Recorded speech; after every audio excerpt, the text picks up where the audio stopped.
Hello friends, welcome ವೃಂದಾವನ nursery. All ಸೀಸನಲ್ಲಿ ಒಂದಾಗಿರುವಂತಹ ದಾಸವಾಳ plant ಚಳಿಗಾಲದಲ್ಲಿ ಮಾತ್ರ ಸ್ವಲ್ಪ ಕಡಿಮೆ ಹೂಗಳನ್ನು ಬಿಡುತ್ತೆ ಅನ್ನೋದು ಬಿಟ್ಟರೆ ಇನ್ನೆಲ್ಲ ಸೀಸನಲ್ಲೂ ಕೂಡ ಹೂಗಳನ್ನು ನೋಡ್ಬೋದು ಗಿಡದಲ್ಲಿ.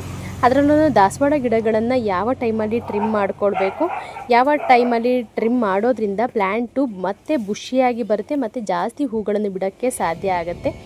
ಜೊತೆಗೆ ಹೈಟ್ ಇರುವಂಥ ಗಿಡಗಳನ್ನ ಟ್ರಿಮ್ ಮಾಡಿದ ಮೇಲೆ ಯಾವ ರೀತಿಯ ಫರ್ಟಿಲೈಸರು ಮತ್ತು ಸ್ಪ್ರೇಗಳನ್ನು ಕೊಡಬೇಕು ಅನ್ನೋದಾಗಿರ್ಬೋದು, ಯಾವ ಸೀಸನಲ್ಲಿ ಯಾವ ಸ್ಪ್ರೇಗಳನ್ನು ಮಾಡಿಕೊಡ್ಬೇಕು, ಟ್ರಿಮ್ ಮಾಡಿದ ಮೇಲೆ ಮೊದಲು ನಾವು ಏನು ಮಾಡಬೇಕು ಅನ್ನೋದನ್ನು ಕೂಡ ನನ್ನ ಯೂಟ್ಯೂಬ್ ಚಾನಲಲ್ಲಿ ವಿಡಿಯೋನ ಅಪ್ಲೋಡ್ ಮಾಡಿದ್ದೀನಿ. ದಾಸವಾಳ ಗಿಡದ ಬಗ್ಗೆ ಸಂಪೂರ್ಣವಾದ ಮಾಹಿತಿ ನಿಮಗೆ ಅದರಲ್ಲಿ ಸಿಗುತ್ತೆ.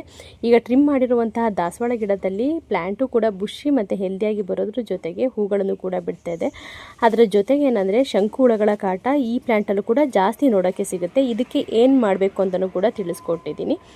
ಇಂಟ್ರೆಸ್ಟ್ ಇದೆ, ನೀವು ವಾಚ್ ಮಾಡ್ಬೋದು. Thank you for watching.